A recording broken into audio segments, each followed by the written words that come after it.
हाँ जी, good morning students. ठीक ठाक हो सारे? आवाज देखो जी, मेरी आ रही है बिल्कुल सारे ਨੂੰ?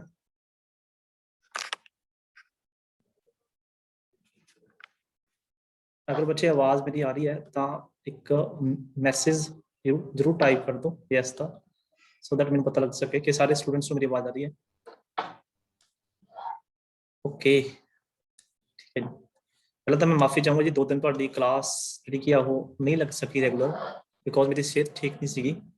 ਕੱਲ ਦਾ ਅਜੇ ਕੁਝ ਠੀਕ ਹੈ, ਸੋ दैट ਮੈਂ ਵੀ ਅੱਜ ਆਪਾਂ ਕਲਾਸ ਲਗਾ ਲੈਂਦੇ ਤੇ ਲਾਸਟ ਟਾਈਮ ਵੀ ਤੁਹਾਨੂੰ ਕੁਆਂਟਾਈਜੇਸ਼ਨ ਆਫ ਚਾਰਜ ਜਿਹੜੀ ਵੀ ਵੀਡੀਓ ਸੈਂਡ ਕੀਤੀ ਸੀ, ਆਈ ਥਿੰਕ ਤੁਸੀਂ ਉਹ ਦੇਖ ਲਈ ਹੋਗੀ। ਅਗਰ ਕਿਸੇ ਦਾ ਉਹਦੇ ਵਿੱਚ ਕੋਈ ਡਾਊਟ ਹੈ ਤਾਂ ਉਹ ਡਾਊਟ ਆਪਣਾ ਮੈਸੇਜ ਕਰਕੇ ਮੈਨੂੰ ਪੁੱਛ ਸਕਦਾ ਹੈ, ਠੀਕ ਹੈ। ਤੇ ਮੈਂ ਕੋਸ਼ਿਸ਼ ਕਰੂੰਗਾ ਉਹਦਾ ਵੀ ਡਾਊਟ ਜਿਹੜਾ ਕਿ ਦੱਸ ਦੂੰਗਾ। ਹਾਂਜੀ ਬੱਚੇ, ਹੁਣ ਠੀਕ ਹੈ। ਹਾਂ, ਨਾਓ ਆਮ ਫਾਈਨ। ਤਾਂ ਅੱਜ ਅਸੀਂ ਪ੍ਰੋਪਰਟੀਜ਼ ਨੈਕਸਟ ਤੇ ਉਹਦੇ ਵਿੱਚ ਹੀ ਕੁਆਂਟਾਈਜੇਸ਼ਨ ਹੀ ਇੱਕ ਪ੍ਰੋਪਰਟੀ ਸੀ ਜਿਹੜੀ ਮੈਂ ਤੁਹਾਨੂੰ ਵੀਡੀਓ ਸੈਂਡ ਕਰਤੀ, ਉਹ ਤੁਸੀਂ ਦੇਖ ਲਈ ਹੋਗੀ। ਅਗਰ ਕਿਸੇ ਦਾ ਕੋਈ ਡਾਊਟ ਹੈ ਉਸ ਵੀਡੀਓ ਦੇ ਵਿੱਚ ਜਾਂ ਉਸ ਤੋਂ ਪਹਿਲਾਂ ਜਿਹੜੀ ਮੈਂ ਵੀਡੀਓ ਸੈਂਡ ਕੀਤੀ ਸੀ, ਤਾਂ ਆਪਣਾ ਡਾਊਟ ਮੈਨੂੰ ਮੈਸੇਜ ਕਰ ਦਿਓ, ਠੀਕ ਹੈ। ਮੈਂ ਦੇਖ ਲੂੰਗਾ ਵੀ ਅਗਰ ਤੁਹਾਡਾ ਕੋਈ ਡਾਊਟ ਹੈ ਤਾਂ ਮੈਂ ਕਲੀਅਰ ਕਰਵਾ ਦੂੰਗਾ। चलो जी, विदाउट वेस्टिंग टाइम कोई अटेंडेंस लेके ते ਆਪਾਂ ਫਿਰ स्टार्ट करते हैं।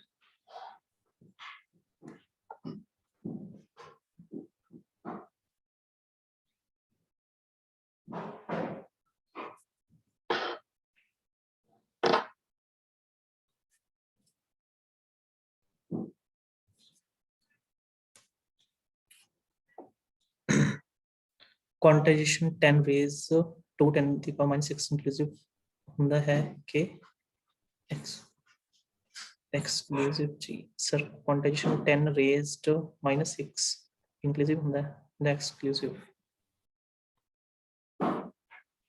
हरप्रीत ਮੈਨੂੰ ਸਮਝ ਲੱਗਿਆ ਤੁਹਾਡਾ ਕੁਐਸਚਨ ਕੀ ਹੈਗਾ। ਦੇਖੋ ਮੈਂ ਥੋੜਾ ਜਿਹਾ ਤੁਹਾਨੂੰ ਦੁਬਾਰਾ ਇੱਕ ਗੱਲ ਦੱਸ ਦਿੰਦਾ।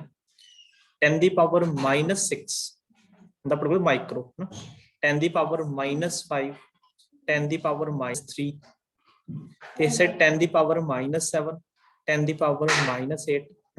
ਮਤਲਬ ਜਿਵੇਂ ਜਿਵੇਂ ਅਸੀਂ 10 ਦੀ ਪਾਵਰ -6 ਤੋਂ ਲੈਫਟ ਹੈਂਡ ਸਾਈਡ ਜਾਂਦੇ ਆ ਤਾਂ ਜਿਹੜੀਆਂ ਟਰਮਸ ਨੇ ਸਮਾਲ ਹੁੰਦੀਆਂ ਜਾਂਦੀਆਂ ਨੇ, ਠੀਕ ਹੈ। ਮਤਲਬ ਮਾਈਕਰੋ ਦੇਖਣਾ ਪਊਗਾ ਕਿ ਕੁਆਂਟਾਈਜੇਸ਼ਨ ਜਿਹੜੀ ਹੈ ਉਹਦੇ ਅਕੋਰਡਿੰਗ n ਦੀ ਵੈਲਿਊ ਇੰਟੀਜਰ ਇੰਟੀਗਰਲ ਮਲਟੀਪਲ ਆ ਰਹੀ ਹੈ ਜਾਂ ਫ੍ਰੈਕਸ਼ਨ ਚ ਆ ਰਹੀ ਹੈ, ਤੁਹਾਨੂੰ ਚੈੱਕ ਕਰਨਾ ਪਊਗਾ। ਅਗਰ ਇਹ ਇਸ ਤੋਂ ਬਿਯੋਂਡ ਚੱਲ ਰਿਹਾ 10 ਦੀ ਪਾਵਰ -5, ਇਹ ਮੈਕਰੋ ਦੇ ਵਿੱਚ ਆ ਜਾਂਦੀ, ਐਗਜ਼ਿਸਟ ਕਰੇਗੀ, ਠੀਕ ਹੈ। ਤੁਸੀਂ ਕੋਈ ਮਰਜ਼ੀ ਵੈਲਿਊ ਕੈਲਕੂਲੇਟ यूज करके देख सकते हैं, ठीक है। तो स्टार्ट कर दें जी प्रॉपर्टीज ऑफ इलेक्ट्रिक चार्ज। तो प्रॉपर्टीज ऑफ चार्ज और you can say that electric charge, जिहदे चो क्वांटाइजेशन की प्रॉपर्टी तुसीं पढ़ ली। फर्स्ट प्रॉपर्टी है जी like charges repel each other. Basic ने तुसी पहला भी ये पढ़िया हुई ने। And unlike charges attract each other. जिवें तुसी मैगनेट भी देखी होगी, मैगनेट सामने रखते हो तो तुसी देखते हो रिपल्शन लगती है, ठीक है। नॉर्थ ते साउथ सामने रखते हो तो अट्रैक्शन, वो मैगनेटिक फोर्सेस हो गया। जिहड़ा आपां चार्जेस दे विच गल कर रहे हैं, मतलब अगर एक बॉडी ते पॉजिटिव चार्ज है, दूसरी बॉडी ते करोगे तो तुसी देखोगे तुहाडे ते एक फोर्स ऑफ रिपल्शन लगेगी। सिमिलरली जे तुसी नेगेटिव चार्ज बॉडी लेके आना चाहोगे तो भी उसते एक पॉजिटिव चार्ज बॉडी को एक नेगेटिव चार्ज बॉडी लेके आओगे तो इत्थे जिहड़ी फोर्स लगेगी, that force is known as force of attraction. Answer sir please tell constant 1/4 pi epsilon naught again. Answer sir please 1/4 pi. अच्छा 1/4 pi epsilon naught I think जिहड़ी मैं लास्ट वीडियो पढ़ाई सी ਉਹਦੇ ਵਿੱਚ ਸੀਗਾ, मेरे ध्यान च नहीं है, मैं दस देना। एक कांस्टेंट होंदा बच्चे, मैं ਇਹਦੀ ਵੈਲਿਊ ਦੱਸ ਦਿੰਦਾ ਤੁਹਾਨੂੰ ਕਿੰਨੀ ਦੇ। एक सेकंड।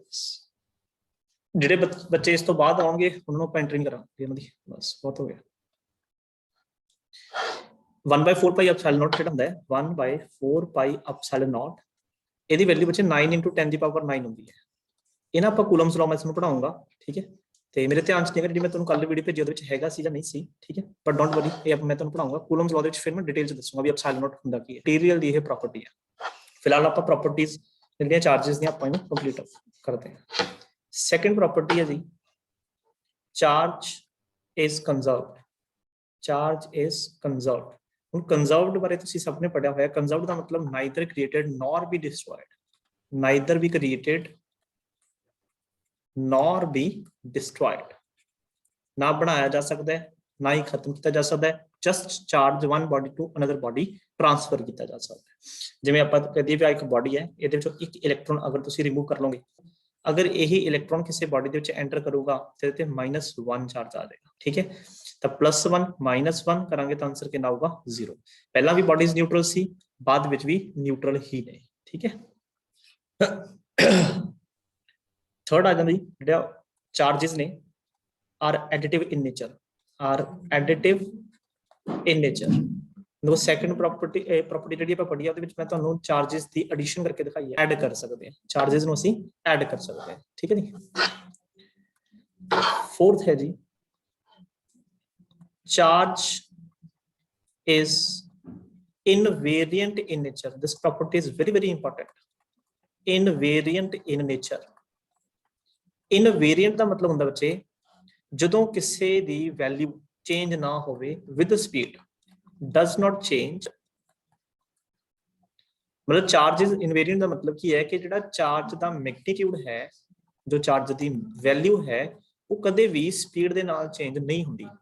ਜਿਵੇਂ ਬੱਚੇ ਇੱਕ ਇਲੈਕਟ੍ਰੋਨ ਹੈ, ਇਲੈਕਟ੍ਰੋਨ ਦੀ ਪਾਵਰ -19 ਕੂਲਮ ਹੁੰਦਾ, ਤੁਸੀਂ ਸਪੀਡ ਜਿੰਨੀ ਮਰਜ਼ੀ ਵਧਾ ਲਓ, ਇਸ ਇਲੈਕਟ੍ਰੋਨ ਦੀ ਜਿੰਨੀ ਮਰਜ਼ੀ ਘਟਾ ਲਓ, ਬਟ ਇਹ ਚਾਰਜ ਇੰਨਾ ਹੀ ਰਹੇਗਾ। ਠੀਕ ਹੈ ਜੀ, ਇਹਦੇ ਵਿੱਚ ਕੋਈ ਵੀ ਵੇਰੀਏਸ਼ਨ ਨਹੀਂ ਆਏਗੀ। ਵੇਰੀਐਂਟ ਵੀ ਕੋਈ ਚੀਜ਼ ਹੁੰਦੀ ਹੋਵੇ, ਹਾਂ ਜਿਵੇਂ ਦੇਖੋ ਨਾਲ ਦਾ ਕੁਐਸਚਨ ਵੀ ਆ ਗਿਆ, ਵੈਰੀ ਗੁੱਡ ਜਪਨੀਤ, ਹਾਂ ਵੈਰੀ ਗੁੱਡ, ਬਿਲਕੁਲ। ਦੇਖੋ ਜਿਹੜਾ ਕੁਐਸਚਨ ਮੈਂ ਲਿਖਣ ਲੱਗਾ ਜੋ ਕਿ ਬੱਚੇ ਨੇ ਪੁੱਛਿਆ, ਬਿਲकुल वेरिएंट क्वांटिटीज ਹੁੰਦੀਆਂ ਨੇ ਜਿਨ੍ਹਾਂ ਵਿੱਚ ਕੁਐਸਚਨ ਰੇਜ਼ ਕੀਤਾ ਹੈ। Mass is a variant, that means mass ਦੀ ਜਿਹੜੀ ਵੈਲਿਊ ਹੈ ਬੱਚੇ ਉਹ ਚੇਂਜ ਹੁੰਦੀ ਹੈ ਵਿਦ ਸਪੀਡ। ਇਹਦਾ ਇੱਕ theory of relativity at root of 1 - v² by c²। ਇਹ ਤੁਸੀਂ ਡਾਇਰੈਕਟ ਹੀ ਯਾਦ ਕਰ ਲਓ ਇੱਕ ਵਾਰੀ। ਠੀਕ ਹੈ, ਇਹ ਤੁਹਾਨੂੰ ਅੱਗੇ +1 ਕਲਾਸ ਦੇ ਵਿੱਚ ਥੋੜਾ ਬਹੁਤ ਪੜੋਗੇ ਇਹਦੇ ਬਾਰੇ, ਬਾਕੀ ਹਾਇਰ ਕਲਾਸਿਸ ਦੇ ਵਿੱਚ ਜਿਵੇਂ ਪੜੋਗੇ। this m is known as dynamic mass. Dynamic ਦਾ ਮਤਲਬ ਹੁੰਦਾ ਬੱਚੇ ਮੋਸ਼ਨ, ਕਿ ਜਦੋਂ ਬਾਡੀ ਚੱਲ ਰਹੀ ਹੁੰਦੀ ਹੈ ਉਹ ਵਾਲਾ ਮਾਸ। m0 ਦਾ ਮਤਲਬ ਹੈਗਾ ਰੈਸਟ ਮਾਸ, ਜਦੋਂ ਬਾਡੀ ਰੁਕੀ ਹੋਈ ਹੁੰਦੀ ਹੈ ਉਹ ਵਾਲਾ ਮਾਸ। ਤੇ v ਹੈ speed of particle, the speed of object ਜਿਹਦੀ ਅਸੀਂ ਗੱਲ ਕਰ ਰਹੇ ਹਾਂ। c ਕੀ ਹੈ, c is the speed of light. ਹੁਣ ਅਗਰ ਅਸੀਂ ਇਹ ਕਹੀਏ ਕਿ ਜਿਹੜੀ ਸਾਡੀ ਸਪੀਡ ਹੈ ਆਬਜੈਕਟ ਦੀ ਉਹ ਕੰਪੇਰੇਬਲ ਹੋਗੀ speed of 8 metre per second, ਇੰਨੀ ਨਹੀਂ ਹੋ ਸਕਦੀ। ਬਟ ਜੇ ਅਸੀਂ ਅਸਿਊਮ ਕਰਕੇ ਚੱਲੀਏ ਤਾਂ ਫਾਰਮੂਲਾ ਆਪਾਂ ਨੂੰ ਕੀ ਕਹਿੰਦਾ ਹੈ, m is equal to m0 root of 1 - c² upon ਕੀ ਆਏਗਾ c², cancel not root of 1 - 1 0, that means m0 by 0। ਕਿਸੇ ਵੀ upon 0 ਬੱਚੇ ਕੀ ਹੁੰਦਾ ਹੈ, ਅਨਡਿਫਾਈਨਡ। ਇਹਦਾ ਮਤਲਬ ਸਾਡਾ ਜਿਹੜਾ ਡਾਇਨਾਮਿਕ ਮਾਸ ਹੈ, ਅਗਰ ਸਾਡੀ ਜਿਹੜੀ ਸਪੀਡ ਹੈ ਉਹ ਲਾਈਟ ਦੀ ਸਪੀਡ ਦੇ ਬਰਾਬਰ ਹੋਵੇ, ਉਹ ਅਨਡਿਫਾਈਨਡ ਹੋ ਜਾਏ। ਜਦੋਂ ਅਸੀਂ ਰੁਕੇ ਹੋਏ ਹੁੰਦੇ ਹਾਂ ਤਾਂ ਸਾਡਾ ਮਾਸ ਕੁਝ ਹੋਰ ਹੁੰਦਾ ਹੈ, ਜਦੋਂ ਅਸੀਂ ਚੱਲਦੇ ਹਾਂ ਤਾਂ ਉਹਦੇ ਵਿੱਚ ਮਾਸ ਅਲੱਗ ਹੁੰਦਾ ਹੈ। ਜਦ ਕਿ ਤੁਸੀਂ 9th ਕਲਾਸ ਦੇ ਵਿੱਚ ਪੜ੍ਹਿਆ ਹੋਊਗਾ ਕਿ mass can not be change, ਹਨਾ, weight can be changed, but mass ਵੀ ਚੇਂਜ ਹੁੰਦਾ ਹੈ। ਤੁਹਾਡੀ ਕਲਾਸ ਵਿੱਚ ਉਦੋਂ ਵੀ ਇੱਕ ਐਗਜ਼ਾਮਪਲ ਦਿੱਤੀ ਸੀ ਕਿ ਮਾਸ ਵੇਰੀਏਬਲ ਸਿਸਟਮ ਵੀ ਹੁੰਦਾ ਹੈ। ਠੀਕ ਹੈ, ਤੁਸੀਂ ਇਹਨੂੰ ਵੀ ਮਾਸ ਵੇਰੀਏਬਲ ਸਿਸਟਮ ਬੋਲ ਸਕਦੇ ਹੋ। ਹਾਂਜੀ, ਕਲੀਅਰ ਹੋ ਰਿਹਾ ਜੀ?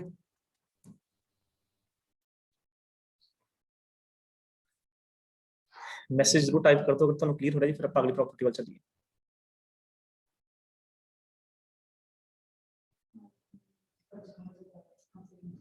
ਓਕੇ, ਠੀਕ ਹੈ ਜੀ, ਥੈਂਕ ਯੂ। ਮਾਸ ਅਨਡਿਫਾਈਨਡ ਮੀਨਸ ਬੱਚੇ ਜਿਹਨੂੰ ਅਸੀਂ ਡਿਫਾਈਨ ਨਹੀਂ ਕਰ ਸਕਦੇ। ਮਤਲਬ ਜੇ ਆਪਾਂ ਅਨਡਿਫਾਈਨਡ ਦਾ ਮਤਲਬ ਹੁੰਦਾ ਵੀ ਸਾਡੀ ਰੇਂਜ ਤੋਂ ਬਾਹਰ ਆ, ਉਹ ਇੰਨਾ ਜ਼ਿਆਦਾ ਮਾਸ ਹੋ ਗਿਆ, ਇੰਨਾ ਜ਼ਿਆਦਾ ਇਨਕਰੀਜ਼ ਹੋ ਗਿਆ ਕਿ ਸਾਨੂੰ ਉਹਦੀ ਐਗਜ਼ੈਕਟ ਵੈਲਿਊ ਨਹੀਂ ਪਤਾ, ਬਟ ਚੇਂਜ ਤਾਂ ਹੋ ਗਿਆ ਨਾ। ਪਹਿਲਾਂ ਉਹ MC ਹੁਣ ਉਹ ਕਿੰਨਾ ਹੋ ਗਿਆ, ਅਨਡਿਫਾਈਨਡ ਹੋ ਗਿਆ, ਤਾਂ ਮਤਲਬ ਚੇਂਜ ਹੋ ਗਿਆ। ਬਿਲਕੁਲ ਜੀ, ਫਿਲ ਕਰਕੇ ਦੇਖ ਲਿਓ। ਦੇਖੋ ਜਿਵੇਂ ਆ ਫਾਰਮੂਲਾ ਹੈ, m is equal to Ki C, m0 root of 1 - v² upon c²। ਤੁਸੀਂ ਇੱਥੇ v ਦੀ ਵੈਲਿਊ ਕੋਈ ਵੈਲਿਊ ਪੁੱਟ ਕਰਕੇ ਦੇਖ ਲਿਓ, ਸਮਥਿੰਗ ਕੁਝ ਵੀ, ਮਤਲਬ ਜਿਵੇਂ 2 × 10 ਦੀ ਪਾਵਰ 8 ਪੁੱਟ ਕਰ ਲਿਓ। ਠੀਕ ਹੈ, c ਕਿੰਨਾ, ਠੀਕ ਹੈ, ਤੁਸੀਂ ਇਹ ਵੈਲਿਊ ਨੂੰ ਇੱਥੇ ਪੁੱਟ ਕਰਕੇ ਦੇਖੋ ਤੁਹਾਡੇ ਕੋਲ ਕੀ ਆਨਸਰ ਆਉਂਦਾ। ਮਤਲਬ ਆ ਜਿਹੜਾ ਮਾਸ ਹੈ ਤੁਹਾਡਾ ਚੇਂਜ ਹੁੰਦਾ ਰਹੂਗਾ ਪਰ ਡਿਫਰੈਂਟ ਵੈਲਿਊ ਆਫ v, ਨਹੀਂ ਇਨਕਰੀਜ਼ ਹੁੰਦਾ ਬੱਚੇ। ਨੈਕਸਟ ਪ੍ਰੋਪਰਟੀ ਹੈ ਜੀ electric charge can not exist without mass, but mass can exist। this property is also very important, but mass can exist without charge। देखो कहते चार्ज मास बिना exist नहीं कर सकता। देखो charge smallest to smallest charge ਸਾਡੇ ਕੋਲ ਕੌਣ ਹੈ, ਇਲੈਕਟ੍ਰੋਨ ਹੈ, ਤੇ ਉਸ ਇਲੈਕਟ੍ਰੋਨ ਦੇ ਚਾਰਜ ਕਿੰਨਾ ਹੁੰਦਾ, that is 1.6। ਲੈ ਵੀ ਇੱਕ ਇਲੈਕਟ੍ਰੋਨ ਐਗਜ਼ਿਸਟ ਕਰ ਰਿਹਾ ਜਿਹਦੇ ਤੇ -1.6 × 10⁻⁹ ਕੂਲਮ ਚਾਰਜ ਹੈ, ਤਾਂ ਡੈਫੀਨਿਟਲੀ ਬੱਚੇ ਉਸ ਦਾ ਮਾਸ ਤਾਂ ਹੋਏਗਾ ਹੀ। ਮਾਸ ਕਿੰਨਾ ਦਾ ਆਪਾਂ ਨੂੰ ਪਤਾ, 9.1 × 10⁻⁻। ਇਲੈਕਟ੍ਰੋਨ ਤਾਂ ਹੈਗਾ ਜੀ, ਇਲੈਕਟ੍ਰੋਨ ਤੇ ਚਾਰਜ ਤਾਂ ਹੈਗਾ, ਬਟ ਉਹਦਾ ਮਾਸ ਨਹੀਂ ਹੈਗਾ, ਇਹ ਨਹੀਂ ਬੋਲ ਸਕਦੇ। आही लाइन में लिखी, charge can not exist without mass, but mass neutral body. ਹੁਣ ਦੇਖੋ न्यूट्रल बॉडी ਦਾ डेफिनेटली मास ਤਾਂ ਹੋਏਗਾ, मास ਤਾਂ ਹੋਏਗਾ, बट न्यूट्रल है ਇਹਦਾ मतलब ਉਹਦੇ ਚਾਰਜ ਨਹੀਂ ਹੋਏਗਾ। ठीक है जी, ਤਾਂ ਇਹ ਇੱਕ ਡਿਫਰੈਂਸ ਵੀ ਬਣਦਾ, ਤੁਹਾਡੇ ਕੋਲ ਦੋ ਡਿਫਰੈਂਸ ਬਣ ਗਏ ਕਿ ਚਾਰਜ ਨਹੀਂ ਕਰਦਾ, ਮਾਸ ਵਿਦਾਊਟ ਚਾਰਜ ਐਗਜ਼ਿਸਟ ਕਰਦਾ, ਇੱਕ ਪ੍ਰੋਪਰਟੀ ਤੇ ਹੋਗੀ। ਦੂਸਰਾ ਜਿਹੜਾ ਚਾਰਜ ਆ ਉਹ ਇਨਵੇਰੀਐਂਟ ਇਨ ਨੇਚਰ ਦਾ, ਕਈ ਵਾਰ ਨਾ ਵਰਡ ਲਿਖਿਆ ਹੁੰਦਾ ਇਨਵੇਰੀਐਂਸ, ਮਤਲਬ ਸੇਮ ਹੀ ਹੈ। ਜਿਹੜਾ ਮਾਸ ਹੈ ਉਹ ਇਨਵੇਰੀਐਂਟ ਨੇਚਰ ਨਹੀਂ ਹੈਗਾ, ਮਤਲਬ ਵੇਰੀਐਂਟ ਨੇਚਰ ਹੈ। ਉਸ ਤੋਂ ਬਾਅਦ ਅਗਰ ਅਸੀਂ ਇੱਕ ਇਲੈਕਟ੍ਰੋਨ ਐਡ ਕਰੀਏ, ਸਪੋਜ਼ ਇਸ ਬॉडी ਦਾ ਮਾਸ ਹੈਗਾ m0, ਸਪੋਜ਼ ਕਰ ਲਓ, ਤਾਂ ਮੈਨੂੰ ਕੋਈ ਸਟੂਡੈਂਟ ਦੱਸੂਗਾ ਕਿ ਅਗਰ ਅਸੀਂ ਇੱਕ ਇਲੈਕਟ੍ਰੋਨ ਇਸ ਬॉडी ਦੇ ਵਿੱਚ ਐਡ ਕਰਾਂਗੇ, ਮਾਸ ਦੇ ਵਿੱਚ ਕੁਝ ਚੇਂਜ ਆਏਗਾ ਜਾਂ ਨਹੀਂ ਆਏਗਾ? Very good. ਡਿੰਪਲ ਪੁੱਛ ਰਹੇ ਸਰ ਵਾਟ ਇਜ਼ ਇਨਵੇਰੀਐਂਟ? ਇਨਵੇਰੀਐਂਟ ਵਿੱਚ ਮੈਂ ਦੱਸ ਕੇ ਆਇਆ ਸੀਗਾ ਜਿਹਦੀ ਵੈਲਿਊ ਸਪੀਡ ਦੇ ਨਾਲ ਚੇਂਜ ਨਹੀਂ ਹੁੰਦੀ, ਲਾਈਕ ਅ ਚਾਰਜ ਦੀ ਵੈਲਿਊ ਜਿੰਨੀ ਮਰਜ਼ੀ ਤੁਸੀਂ ਸਪੀਡ ਇਲੈਕਟ੍ਰੋਨ ਦੀ ਵਧਾ ਘਟਾ ਲਓ ਸੇਮ ਹੀ ਰਹੂਗੀ। ਹਾਂ ਬਿਲਕੁਲ ਜੀ, ਤਾਂ ਇਹਦੇ ਵਿੱਚ ਨਾਟ ਉਹ ਕੀ ਹੈ, ਇਨਕਰੀਜ਼ ਹੋ ਜਾਊਗਾ ਸਲਾਈਟਲੀ। ਮੈਂ ਕਿਉਂ ਬੋਲ ਰਿਹਾ, ਕਿਉਂਕਿ ਆਪਾਂ ਨੂੰ ਪਤਾ ਹੈ ਜਿਹੜਾ ਮਾਸ ਆਫ ਇਲੈਕਟ੍ਰੋਨ ਹੈ ਉਹ ਬਹੁਤ ਸਮਾਲ ਹੈ, ਵੈਰੀ ਸਮਾਲ। ਕਿੰਨਾ ਆ ਤੁਹਾਡੇ ਸਾਹਮਣੇ ਲਿਖਿਆ ਹੈ, ਠੀਕ ਹੈ ਜੀ। ਹਾਂ ਵੈਰੀ ਗੁੱਡ, ਹਾਂ -31। 5-6 ਪ੍ਰੋਪਰਟੀਆਂ ਹੋ ਗਈਆਂ ਜਿਹਦੇ ਵਿੱਚ ਅਸੀਂ ਕੁਆਂਟਾਈਜੇਸ਼ਨ ਦੀ ਜਿਹੜੀ ਪ੍ਰੋਪਰਟੀ ਸੀ ਮੈਂ ਤੁਹਾਨੂੰ ਕੱਲ ਕਰਵਾਤੀ ਸੀ। ਠੀਕ ਹੈ, ਇਹ ਕਾਫੀ ਇੰਪੋਰਟੈਂਟ ਹੈ ਜੀ ਕੁਆਂਟਾਈਜੇਸ਼ਨ ਦੀ ਪ੍ਰੋਪਰਟੀ। ਇਹਦਾ ਫਾਰਮੂਲਾ ਮੈਂ ਇੱਕ ਵਾਰ ਦੁਬਾਰਾ ਦੱਸ ਦੇਣਾ ਕੀ ਸੀ, Q = +- NE। Q ਕੀ ਹੁੰਦਾ ਹੈ? Q ਹੁੰਦਾ ਚਾਰਜ ਔਨ ਬੋਡੀ, N ਹੁੰਦਾ ਨੰਬਰ ਆਫ ਇਲੈਕਟ੍ਰੋਨਸ ਜਿਹੜੇ ਟ੍ਰਾਂਸਫਰ ਹੁੰਦੇ ਨੇ, ਤੇ ਜੋ E ਹੈ ਇਹ ਹੁੰਦਾ ਚਾਰਜ ਔਨ 1 ਇਲੈਕਟ੍ਰੋਨ। प्लस का मतलब क्या है? प्लस का मतलब है कि अगर बॉडी इलेक्ट्रॉन लूज कर रही है डेफिनेटली उते पॉजिटिव चार्ज आएगा, अगर बॉडी इलेक्ट्रॉन गेन कर रही है तो उते नेगेटिव चार्ज आएगा। ठीक है, ਜਾਂ ਜਦੋਂ ਅਸੀਂ ਅੱਗੇ ਇਲੈਕਟ੍ਰਿਸਿਟੀ ਨੂੰ ਚੈਪਟਰ ਥੋੜੇ ਜਿਹਾ ਅੱਗੇ ਹੋਰ ਚੱਲਾਂਗੇ, ਜਦੋਂ ਅਸੀਂ ਕਰੰਟ ਨੂੰ ਡਿਫਾਈਨ ਕਰਾਂਗੇ ਉਦੋਂ ਵੀ ਇਹ ਫਾਰਮੂਲਾ ਦੁਬਾਰਾ ਯੂਜ਼ਡ ਆਏਗਾ। ਠੀਕ ਹੈ ਜੀ, ਅੱਜ ਤੱਕ ਦੇਖੋ ਜੀ ਅਗਰ ਕਿਸੇ ਨੂੰ ਪ੍ਰੋਬਲਮ ਹੈ ਤਾਂ ਪੁੱਛ ਸਕਦੇ ਜੀ।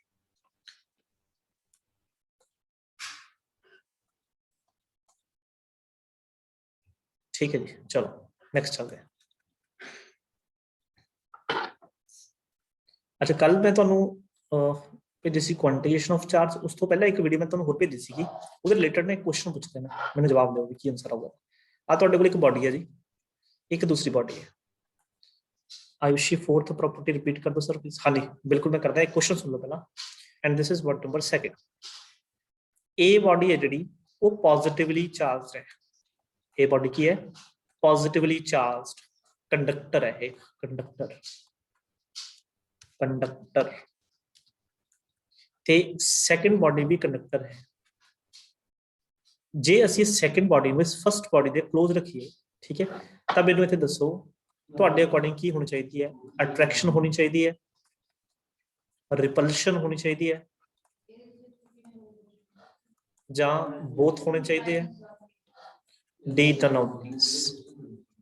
ਦੋ ਬੱਚਿਆਂ ਦਾ ਆਨਸਰ ਆ ਰਿਹਾ अट्रैक्शन ओके, जपनीत बोल रहा बोथ ओके, भाविक बानू बोल रहे ने बोथ, भावना जैन बोथ ओके, ठीक है जी। देखो बच्चे जो राइट आंसर है वो अट्रैक्शन है, ध्यान ਨਾਲ ਸੁਣੋ ਮੇਰੀ ਗੱਲ। राइट ਜਿਹੜਾ if the second body contain negative, ਨਹੀਂ ਸਟੂਡੈਂਟ both ਬੋਲ ਰਹੇ ਨੇ, ਮੈਂ ਉਹਨਾਂ ਦੀਆਂ ਫੀਲਿੰਗਸ ਵੀ ਸਮਝ ਸਕਦਾ ਵੀ ਉਹ both ਕਿਉਂ ਬੋਲ ਰਹੇ ਨੇ, ਬਟ ਧਿਆਨ ਨਾਲ ਸੁਣੋ ਅਸੀਂ ਕਿਵੇਂ ਦਾ ਜਵਾਬ ਦੇਣਾ ਹੁੰਦਾ। देखो तुसी इंडक्शन का मैथड मैं ਤੁਹਾਨੂੰ ਪੜਾਇਆ ਸੀਗਾ, ਵੀਡੀਓ ਸੈਂਡ ਕੀਤੀ ਸੀ। अगर ਇਹ ਬਾਡੀ ਪੋਜ਼ਿਟਿਵ ਹੈ ਤਾਂ 네ਗੇਟਿਵ ਚਾਰजेस ਹੋਣਗੇ ਉਹ ਇਸ ਸਾਈਡ ਆ ਜਾਣਗੇ, 1 2 3 4 5 6, ਤੇ ਉਹਨੇ ਹੀ ਪੋਜ਼ਿਟਿਵ ਚਾਰਜ ਦੇ ਇਸ ਸਾਈਡ ਆ ਜਾਣਗੇ 2 3 4 5 6। ਤਾਂ ਦੇਖੋ ਇਹ ਵਾਲਾ ਪੋਜ਼ਿਟਿਵ ਚਾਰਜ ਤੇ ਇਸ ਚਾਰਜ ਤੇ ਪੋਜ਼ਿਟਿਵ ਚਾਰਜ ਦੇ ਵਿੱਚ ਹੋਏਗੀ ਰਿਪਲਸ਼ਨ। ਤਾਂ ਕਈ ਬੱਚੇ ਜਵਾਬ ਇਸ ਤਰੀਕੇ ਨਾਲ ਦੇ ਰਹੇ ਨੇ ਸਰ ਐਵੇਂ ਹੋ, ਬਟ ਬੱਚੇ ਜਦੋਂ ਐਵੇਂ ਦਾ ਕੁਐਸਚਨ ਹੁੰਦਾ ਹੈ ਤਾਂ ਜਿਹੜਾ ਜ਼ਿਆਦਾ ਡੋਮੀਨੇਟਿੰਗ ਫੈਕਟਰ ਹੁੰਦਾ ਸੀ ਉਹਦਾ ਆਨਸਰ ਲਿਖਦੇ ਆ, अट्रैक्शन भी हो रही है रिपल्शन भी हो रही है, बट एक्चुअली होएगा कि ज्यादा डोमिनेटिंग फैक्टर केड़ा होएगा, दैट इज अट्रैक्शन। इसे करके दा जेड़ा आंसर है वो अट्रैक्शन आएगा। ठीक है, बहुत अच्छा। ਤੁਹਾਡੇ ਕੋਲ एक बॉडी है जी, ठीक है, इस बॉडी पे पॉजिटिव चार्ज है, ठीक है, बॉडी नंबर 1, ਤੇ ਇੱਕ ਤੁਹਾਡੇ ਕੋਲ बॉडी एक और है like this is another body positive, ਤੇ ਇਸ ਤੇ ਜਿਹੜਾ ਚਾਰਜ ਹੈਗਾ ਉਹ ਹੈਗਾ 100 ਕੂਲਮ ਪੋਜ਼ਿਟਿਵ। ਤਾਂ ਹੁਣ ਮੈਨੂੰ ਦੱਸੋ ਅਟਰੈਕਸ਼ਨ ਹੋਏਗੀ, ਰਿਪਲਸ਼ਨ ਹੋਏਗੀ, ਦੋਨੋਂ ਹੋਣਗੇ ਜਾਂ ਕੁਝ ਵੀ ਨਹੀਂ ਹੁੰਦਾ?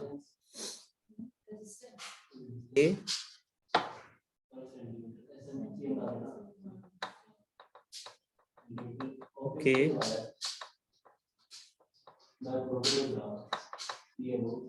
जे रिपल्शन हो देखो साफ ही पता लग रहा है। देखो ये बॉडी ना पॉइंट साइज बॉडी है। हाँ वेरी गुड। ਇਹ ਜਿਹੜੀ ਬੋਡੀ ਹੈ ਪੁਆਇੰਟ ਸਾਈਜ਼ ਬੋਡੀ ਹੈ ਤੇ ਪੁਆਇੰਟ ਸਾਈਜ਼ ਬੋਡੀ ਦੇ ਵਿੱਚ ਮੈਂ ਕਿਹਾ ਸੀਗਾ ਕਿ ਇੰਡਕਸ਼ਨ ਨਹੀਂ ਹੁੰਦੀ ਹੈਗੀ। Induction is not positive charge ਦਾ ਵੀ ਪੋਜ਼ਿਟਿਵ ਚਾਰਜ ਆਨਸਰ ਹੈ ਤੇ ਪਹਿਲਾਂ ਹੀ ਹੋਣਗੇ। ਠੀਕ ਹੈ ਇਹੋ ਜਿਹੇ ਕੁਐਸਚਨਸ ਕੀ ਹੈ ਤੁਹਾਨੂੰ ਪੁੱਛੇ ਜਾ ਸਕਦੇ ਆ। ਅੱਛਾ फोर्थ प्रॉपर्टी ਕਿਹੜੀ ਸੀ ਬੱਚਾ ਕਹ ਰਿਹਾ ਦੁਬਾਰਾ ਸੁਣਾ ਦਿਓ। हाँ फोर्थ प्रॉपर्टी सुन लो ध्यान नाल देखो वेरिएंट है मतलब ना ਜਿਹੜਾ ਇਲੈਕਟ੍ਰੋਨ ਹੈ ਚਾਹੇ ਇਲੈਕਟ੍ਰੋਨ ਦੀ ਗੱਲ ਕਰ ਲਓ ਚਾਹੇ ਪ੍ਰੋਟੋਨ ਦੀ ਗੱਲ ਕਰ ਲਓ ਅਸੀਂ ਇਹਨਾਂ ਨੂੰ ਡਿਫਰੈਂਟ ਸਪੀਡਸ ਪ੍ਰੋਵਾਈਡ ਕੀਤੀਆਂ ਤੇ ਅਸੀਂ ਦੇਖਿਆ ਕਿ ਇਹਨਾਂ ਤੇ ਸੀ -1.6 into 10 ਦੀ power -19 coulomb in the case of electron and in the case of proton 1.6 into 10 ਦੀ ਪਾਵਰ -19 ਕੂਲਮ ਪੋਜ਼ਿਟਿਵ। ਇਹਦਾ ਮਤਲਬ ਅਸੀਂ ਦੇਖਿਆ ਕਿ ਜਿਹੜਾ ਚਾਰਜ ਹੈ ਉਹਦੀ ਵੈਲਿਊ ਦੇ ਵਿੱਚ ਸਪੀਡ ਦੀ ਵੈਲਿਊ ਚੇਂਜ ਕਰਨ ਇਨਵੇਰੀਏਬਲ ਹੈ। ਦੇਖੋ ਵਰਡ ਹੁੰਦਾ ਇੱਕ ਵੇਰੀਏਬਲ ਮਤਲਬ ਜਿਹੜਾ ਵੇਰੀ ਕਰਦਾ ਹੈ ਇਹ ਇਨਵੇਰੀਏਬਲ ਹੈ ਜਿਹੜਾ ਵੇਰੀ ਨਹੀਂ ਕਰਦਾ।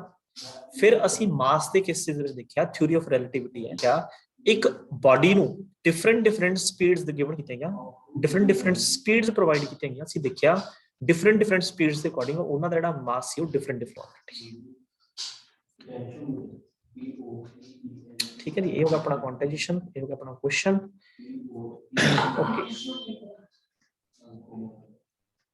नेक्स्ट क्वेश्चन है एडिटिव मीन्स बच्चे ऐड करना जिवें आपां +4 तरीके नाल चार्जेस ਨੂੰ ਅਸੀਂ ऐड कर सकते हैं।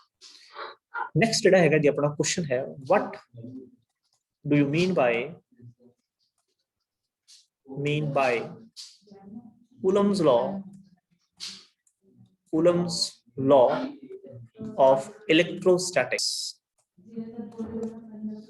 forces कि हम देखो ਆਪਾਂ ਇਹ ਪੜਿਆ ਵੀ ਇੱਕ ਚਾਰਜ ਦੂਜੇ ਚਾਰਜ ਨੂੰ ਰਿਪੈਲ ਕਰ ਸਕਦਾ ਹੈ ਅਟਰੈਕਟ ਕਰ ਸਕਦਾ ਹੈ ਕਿੰਨੀ ਫੋਰਸ ਨਾਲ ਰਿਪੈਲ ਕਰ ਸਕਦਾ ਹੈ ਕਿੰਨੀ ਫੋਰਸ ਨਾਲ ਅਟਰੈਕਟ ਕਰਦਾ। ਦੇਖੋ ਹਾਂ ਬਿਲਕੁਲ ਜੀ ਤੁਸੀਂ 9th ਕਲਾਸ ਦੇ ਵਿੱਚ ਇੱਕ ਲਾਅ ਪੜਿਆ ਹੈ ਜਿਹਦਾ ਨਾਮ ਹੈਗਾ ਗ੍ਰੈਵਿਟੇਸ਼ਨਲ ਲਾਅ। थोड़े मैं स्लो बोल रहे हैं ठीक है आवाज सारे सुननी होनी है क्योंकि तुमने सब गला थोड़ा सा खराब हो गया तो ग्रेविटेशनल लॉ की कहता है कि अगर ਤੁਹਾਡੇ ਕੋਲੇ ਦੋ ਬॉडीज ਨੇ ਸਪੋਜ਼ ਇਹਦਾ ਮਾਸ ਸੈਂਟਰ ਟੂ ਸੈਂਟਰ ਤੱਕ ਦਾ ਡਿਸਟੈਂਸ ਆਫ ਸਪੋਜ਼ r ਹੈ ਤਾਂ ਤੁਸੀਂ ਸਭ ਨੇ ਪੜਿਆ ਹੈ ਵੀ ਇਹਨਾਂ ਦੇ ਵਿਚਕਾਰ ਜਿਹੜੀ ਲੱਗਣ ਵਾਲੀ ਫੋਰਸ ਆਫ ਅਟਰੈਕਸ਼ਨ ਹੈ ਉਹ ਇਹਨਾਂ ਦੋਨਾਂ ਦੇ ਪ੍ਰੋਡਕਟ ਦੇ ਮਾਸਿਸ ਦੇ ਪ੍ਰੋਡਕਟ ਦੇ ਬਰਾਬਰ ਹੁੰਦੀ ਹੈ ਡਾਇਰੈਕਟਲੀ ਹੁੰਦੀ ਹੈ ਤੇ ਇਹਨਾਂ ਦੇ ਵਿਚਕਾਰ ਐਜ਼ ਇਟ ਇਜ਼ ਹੀ ਕੂਲਮਸ ਲਾਅ ਹੈ। ਕੂਲਮ ਲਾਅ ਕੀ ਕਹਿੰਦਾ ਬੱਚੇ कि मान लो एक ਤੁਹਾਡੇ ਕੋਲੇ ਪੁਆਇੰਟ ਚਾਰਜ ਹੈ Q ਸਪੋਜ਼ Q ਵਾਟ ਕਹਿ ਦਿੰਦੇ ਆਪਾਂ ਤੇ ਇਹ ਤੁਹਾਡੇ ਕੋਲੇ ਇੱਕ ਪੁਆਇੰਟ ਚਾਰਜ R ਤਾਂ ਇਹਨਾਂ ਦੇ ਵਿਚਕਾਰ ਜਿਹੜੀ ਫੋਰਸ ਜਿਹੜੀ ਲੱਗੇਗੀ ਉਹ ਡਾਇਰੈਕਟਲੀ ਪ੍ਰੋਪੋਰਸ਼ਨਲ ਹੋਏਗੀ magnitude of the product of the charges ਧਿਆਨ ਨਾਲ ਸੁਣਿਓ ਗਲਤੀ ਨਾ ਕਰਿਓ ਆਫ ਦੀ ਡਿਸਟੈਂਸ ਬਿਟਵੀਨ ਜਿਹੜੇ ਬੱਚੇ ਕੂਲਮਸ ਲਾਅ ਹੈ ਕੂਲਮਸ ਲਾਅ is only valid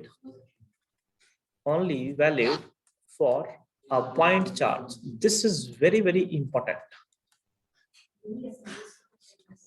सुनी चलो बच्चे मैं दसूंगा नवी चीज है ध्यान ना सुनो नहीं पता लगे फिर मैं दसूंगा।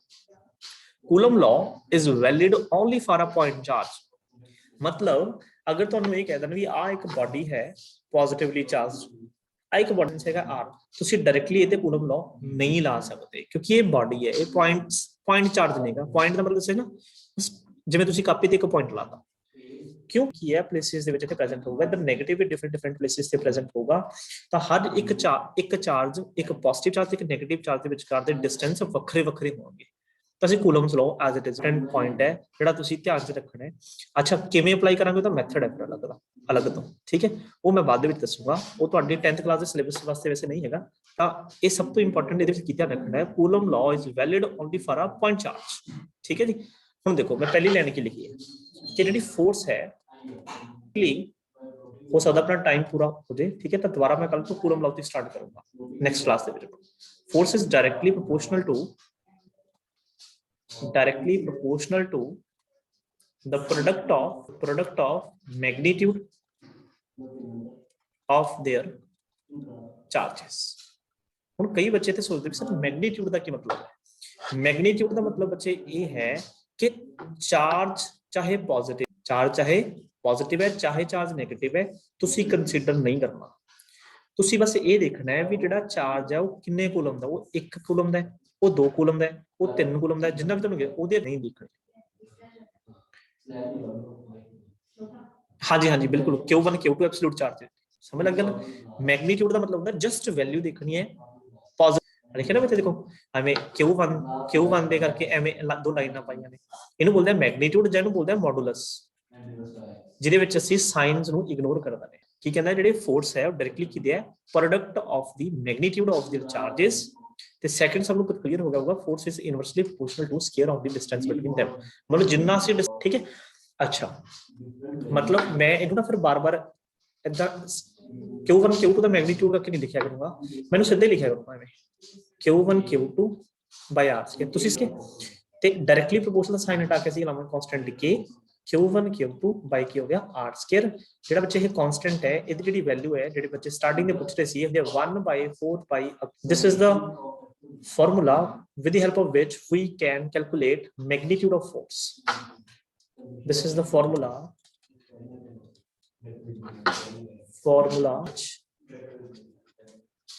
देखो ये ਤੁਹਾਡੇ ਵਾਸਤੇ ਨਵਾਂ ਕਨਸੈਪਟ ਸੀ, ਅੱਜ ਹੋ ਸਕਦਾ ਇੱਕ ਵਾਰ ਤੁਹਾਨੂੰ ਟਾਈਮ ਲੱਗੇ ਸਮਝਣ ਲਈ, ਠੀਕ ਹੈ।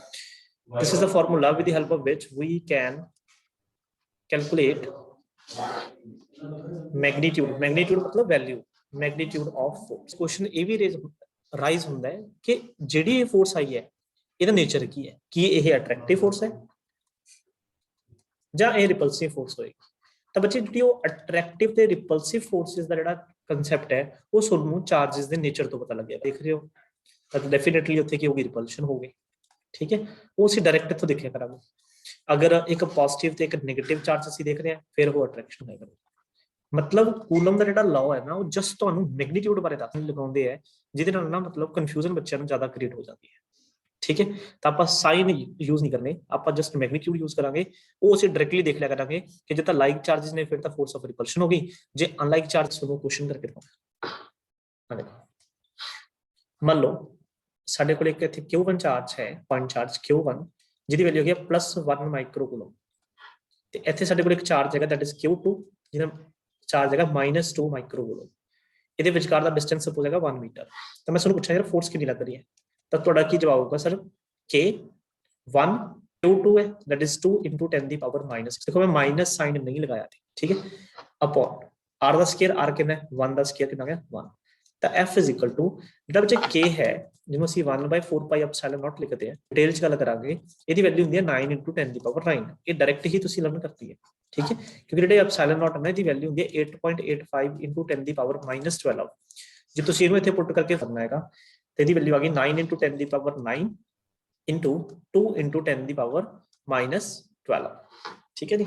ਤਾਂ F ਇਜ਼ ਇਕੁਅਲ ਟੂ ਆਪਣੇ ਕੋਲ ਆ ਗਿਆ 18 × 10⁻3। ਤਾਂ ਇੰਨੀ ਫੋਰਸ ਲੱਗੀ, ਗੱਲ ਦਾ, ਠੀਕ ਹੈ।